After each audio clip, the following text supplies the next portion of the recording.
I'm Kat, and welcome to a special After That CrimeChat.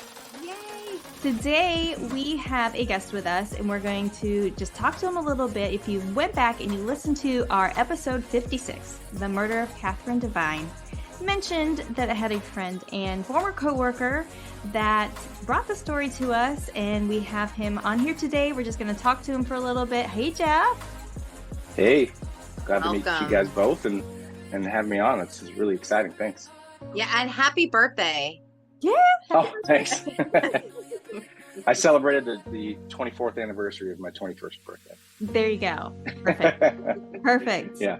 So Jeff and I, we used to work together. We go way back. We met maybe like 10, 12 years ago, something like that. It's been a while. So seeing you on the Zoom, like we stay in contact Facebook, but like see you on the Zoom. So it's great to see you again. Likewise. Yeah. And so a couple months ago, you said, "Hey, this might be a great story for your podcast." That's right. I looked into it and I was like, you know what? I think we're gonna do it. So you want to kind of tell us a little bit about that? Yeah, sure. So I, as I mentioned before, I just happened to stumble upon, the fact that you guys had started this podcast up, and I'm been into true crime stuff myself for quite a while. Mm-hmm. In fact, my aunt, who this story is about, is one of the reasons I actually joined to be a criminal investigator in my career.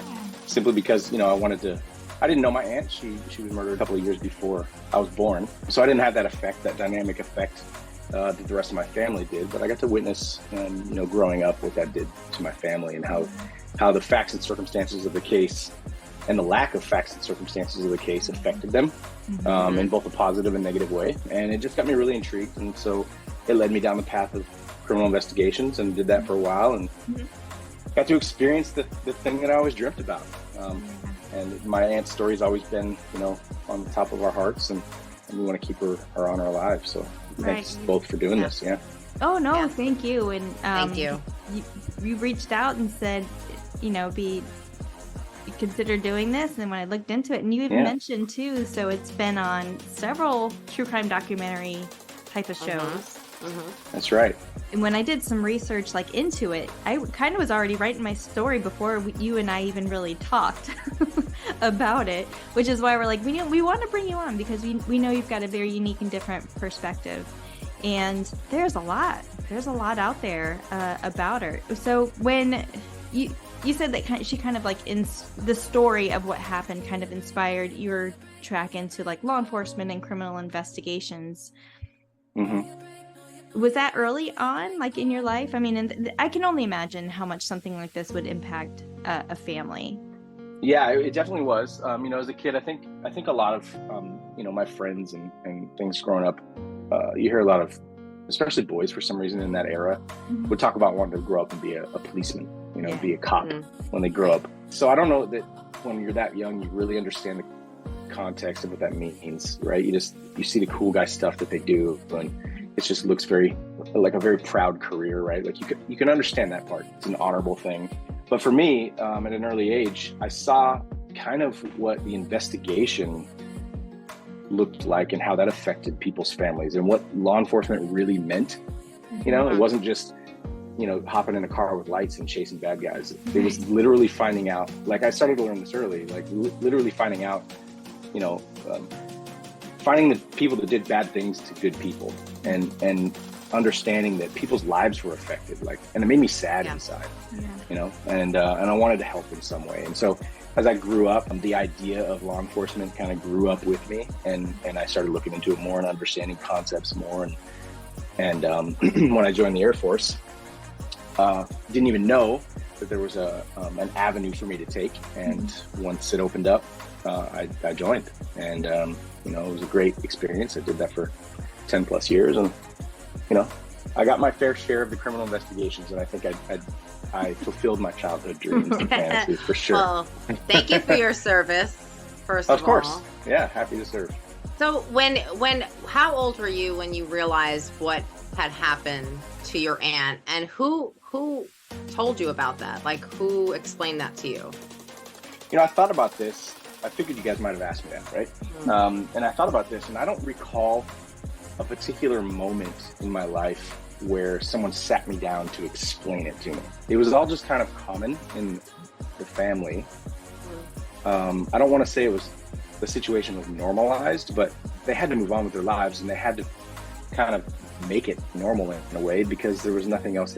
There were no answers, right? Like my poor aunt was gone. My grandmother had lost her daughter, and my mom and my other aunt had lost their sister. My grandfather lost his daughter, and it just, they were just kind of stuck in this moment in time. Yeah. And it was just kind of normalized in a way. And so I don't know that there was a moment where somebody sat me down and said, hey, this is why everybody's acting this way. This is why, your aunt feels this way, or your mom feels this way. Everyone always talked about my cat. I think over time I began to realize, like, oh, this is like, they're reacting to the impact of this the way that they react to it, right? I think as you guys know, and many listeners probably know, not everyone reacts to situations the same. Just to kind of watch the way that they presented the facts and circumstances of the situation to their lives, the way that they projected it on their lives, I started to clue in, right? So there was never a discussion, never a fine moment in which they told me, hey, this is why your grandmother drinks, because your aunt was murdered. Like, it wasn't that cut and dry at all. Okay. Wow. Kind of the loss. It's right powerful. Yeah, it's Powerful. it's really powerful. And when we were talking after this today, when we were talking about it, we were like, our last episode was so dark that it took us a moment to kind of, because Kat did such an amazing job telling the story, and she was the details were there, everything was there, and just having you there, kind of just like guiding it, and your we want to make sure that we tell the story the way that the family feels comfortable, the way, because we want to keep her name out there. We want people to know who she is, and this horrible thing that happened, and, the family behind it, because there are a lot of loved ones that lost somebody that they loved. And we hope we did a really good, I know Kat did an amazing job, because I'm sure. I'm excited.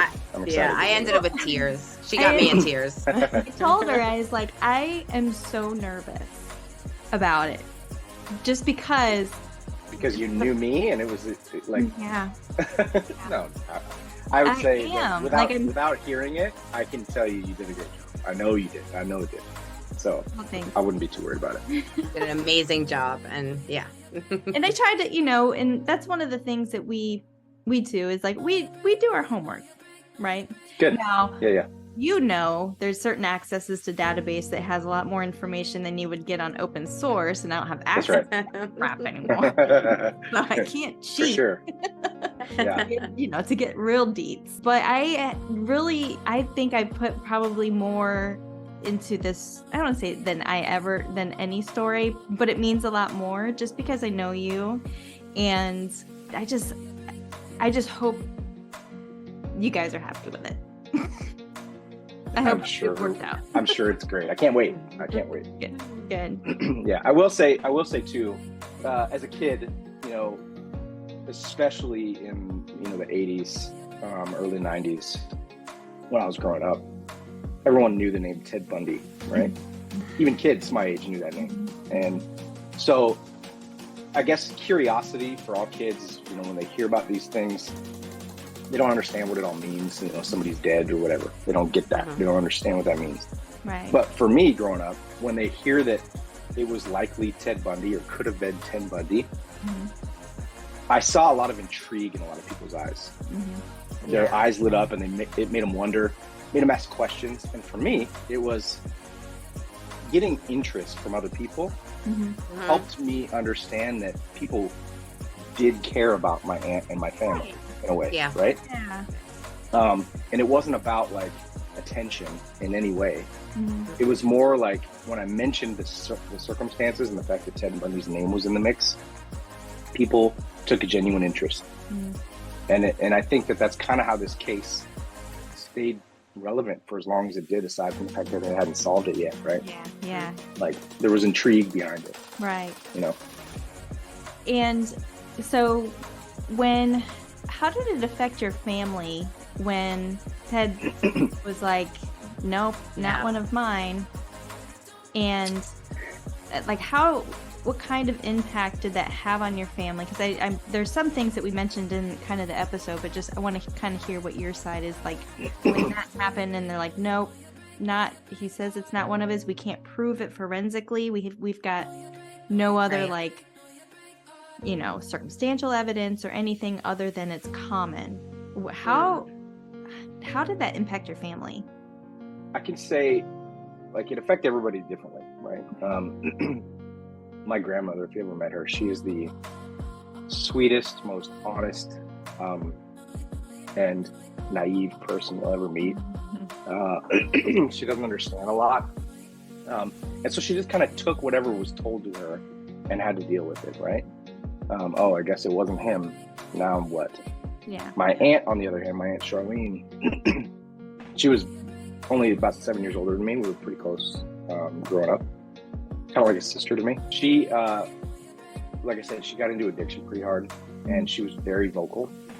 And she has this drive behind her to get answers about anything.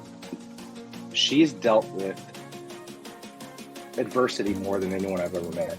And she still to this day does. And I watched her almost have poise, right? Like, okay, it wasn't Ted Bundy. Well, I don't care. Let's figure out who did it, right? Right. It was, let's get back. If that's not him, let's get past it. Let's figure out who did it. Right. Yeah. Whereas kind of the rest of my family was like, great, now what?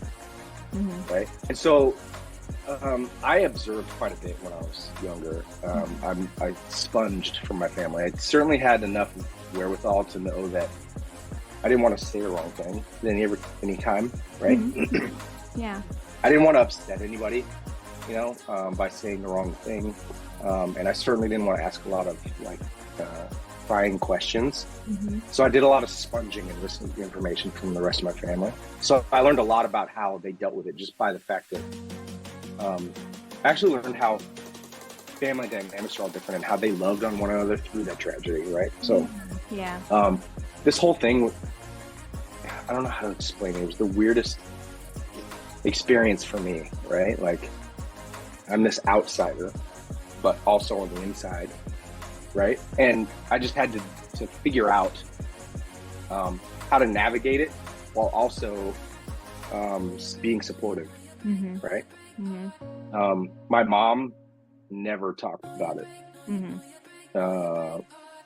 I don't know if that was a defense mechanism. Yeah, everybody reacted differently. My grandfather never talked about it either. He was a gruff, old school kind of guy. Yeah. And so it was interesting to watch everybody deal with it differently. But when Ted Bundy was kind of ruled out, I think the general consensus was like, you know, I don't want to say hopeless, because they'd gotten to, when he announced, it'd been several years when he announced that it wasn't him who did it, right? And I think that my family was good with the answer one way or another, whether it was him or not. Yeah. Right. Just to move past it, you know? Yeah. Wasn't bringing her back. Yeah. Right. So, So family finds out, probably not Ted Bundy. They likely ruled it out where it wasn't so high on the list because of his impact and work in the area that he did. 2002? That's a long time after. Yeah. Yeah. Tell me how your family did with that news when they got the positive match. So interestingly, at that time, I was still in the Air Force, stationed overseas in Okinawa. When the news broke, I wasn't around my family to see them in person with how they'd react to it. Right. We had brief discussions after the announcement, but again, it was a sensitive time, and I didn't want to pry. I just was like, thank God that this, you guys have some closure, and I kind of left it at that. The reactions that I saw from my family, coincidentally, came from watching the Cold Case Files episode. Okay, yeah. Really? While I was overseas. Yeah. So that was the first time I'd seen my family react to it on video, right? Okay. And so the video kind of showcased how I kind of knew they'd react anyway. They were, excited and heartbroken at the same time. There was a lot of closure. Yeah. was all visualized on the episode. So Right. so to be frank with you, like there was a lot of tension leading up to that moment, for obvious reasons. But the one big one was the fact that my grandmother and my grandfather, we were worried that they wouldn't get the closure they needed before they passed. Sure. And it wasn't. My grandfather passed in 2012, so he was able to get the closure that he needed and move on. Yeah. Thank God. That's almost relieving, kind of in itself. That's so hard. I mean, and what was it, 28 years before they had any type of, or they discovered the DNA evidence to connect the person. It was was at the time. It was the longest case in Washington State history solved by DNA. Yeah. Wow. A good thought on those investigators to collect that That's evidence of this crazy DNA thing that might help us down the road. I know. Yeah. That was one thing that my family did talk about a lot, was the relationship that they had with the detectives, the investigators. Those detectives made it personal, and they stayed in contact with my family. Yeah. And they weren't going to let it go. And one detective, swore that he wasn't going to retire until they caught the guy that did it. I think, unfortunately, he had to retire before they did it. But my family stayed in contact with him, and it was closure for them too. Yeah. So it was great to see. Yeah, absolutely. Now, and you can correct me if I'm wrong, like on this, but the suspect's family, I guess the Cosden family, and your family have kept in contact. Is that right? Like or is that all just through the police department? So after talking with my Aunt Shar, she's the one that's kind of spearheaded most of it. She contacted through the trial. She contacted the sisters, the Cosden sisters, and they've stayed connected since then. Okay. Obviously, one has passed fairly recently. But my aunt mentioned the other day that she's getting closer with the remaining sister, and they stay in contact on a regular basis. Yeah. And Susan was pretty key in getting like the whole DNA process and stuff done too. That's right. And that's one thing I didn't even know, honestly, until this episode aired. Okay, yeah. Recently. That was really interesting to see it from their perspective too, because they do talk about some of the things that they mentioned on that episode, where talk about what happened to your aunt, as much as I could about her, but then like how did it get to this? So talk a little bit about his background too, and the McDonald triad, and a couple other things in there that just were like key indicators. It almost kind of brings, and they had, with that, it had closure back with the trial. He was convicted. Obviously, he's probably rotting in hell right now, but there's still that closure. It's still healing. It seems that way. Yeah, it clearly didn't just affect my family, right? Absolutely. And as we learn from other cases, like people like this tend to affect a lot of people in their lives in bad ways. Yeah. They always have a story, right? Yeah. It's not like one day this guy woke up and, sexually assaulted and killed my aunt, and that was it. There were other things involved in his life, and that ultimately affects other people. Right. And so we got to see that as well. And so that was saddening, but it was also kind of, opened my eyes to the other side of things that I couldn't see this whole time, right? It's like there's almost a little bit even more to. There's always some layer underneath that story, right? There seems like something else, and then and it just kind of builds up to. Yeah, there was a lot that Kat unpacked in the last episode that was shocking. I didn't realize when she went over what you have to listen to the episode. She did such a good job. But it's when you hear the word Ted Bundy, and then you realize what this monster did to, like you said, everybody around him, it's it's hard to hear because you sit there and you're like, you're listening, you're like, wait a minute, this really happened to so many people, and he just walked around like, people were giving him the pass. One of the things that we talked about when we wrapped up on the recording was, who knows how many victims he actually had? Exactly. Yeah. Who, Cosden? Yeah. That's right. Who knows? We don't know. Yeah, there's no way to tell, right? Yeah. Disturbing. But thank God for the police and the detectives. They really did a great job, and thank God for them. Yeah. And one thing that baffles me is the fact that he'd done these similar things in the past and just basically got a slap on the wrist, right? Right. Blamed it on the war. Yeah. Yeah. And God only knows how many victims are over there too. That's true. Exactly. So, yeah. The whole story, it was just like, wow. And just so, for me, I mean, when you brought it to me, like, I'd never heard of this before. I'd never even heard that your Aunt Kathy at one point in time was considered to be a Bundy victim. Mm-hmm. So it was just like, why don't we know this anymore? Like, why don't we know more about this story? And the fact that it did hold the record for the oldest case to then be solved, with DNA. There's so many huge, I think, points and like big things that happened surrounding the whole case and the whole study. And after that, I'm honored that we're honored that you kind of proposed that idea to us. Yeah, I'm honored you guys did this. It was great. Have you ever heard of the author Anne Rule? R-U-L-E?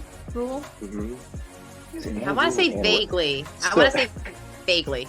So Anne Rule was actually a friend of Ted Bundy's, and she'd had dinner with him, and she had no idea he was a killer. Yeah. And that's kind of what sparked her interest to write these books. And in several of her books, my aunt is in those books. Wow. Because again, they thought it was him. So yeah. As a possibility, she added it to it. And that's what I found too in doing some of the research is some of them still listed her as a victim. Right. But not, once all the DNA and everything came out and Cosden was convicted, like not really kind of correcting it, but that's obviously where it led. Yeah. Is there any message from you or your family that you want us to release or that you want us to share? I would just say that for those that listen to the podcast and had an interest, that's awesome. I'm really honored that you guys did this and got her message out there to more people. As I mentioned to Kat before, her story has been on a couple of fairly well-known TV shows, but that's not everybody's cup of tea, right? And podcasts is another avenue, another medium for people to get this story. So those that are listening, thank you for listening and helping me honor my aunt. And, keep your curiosity up and alive, because there's a lot of these podcasts that actually spark cold cases, and they get solved because of things like this. And so, although my aunt's is solved, there are others that aren't. And so just keep your interest and keep your curiosity up there and be internet investigators for sure. Yes. Thank you so much. I'm getting chills. I got chills. So thank you so much for agreeing to do this and allowing us to tell the story. And this has been like I said, it's a powerful case. And yeah. Thanks again for having me on here. This is I feel special to be on the special. So. You're our first special. Your first special. There's always a first, right? Yeah, that's right. That's cool. Thank you, Jeff. It was great seeing you again. All the best to you and your family, and we truly hope that our episode does its due justice for you. Yes. Of course. Thanks again. Well, chatters, we will see you on the next Crime Chat. Stay tuned.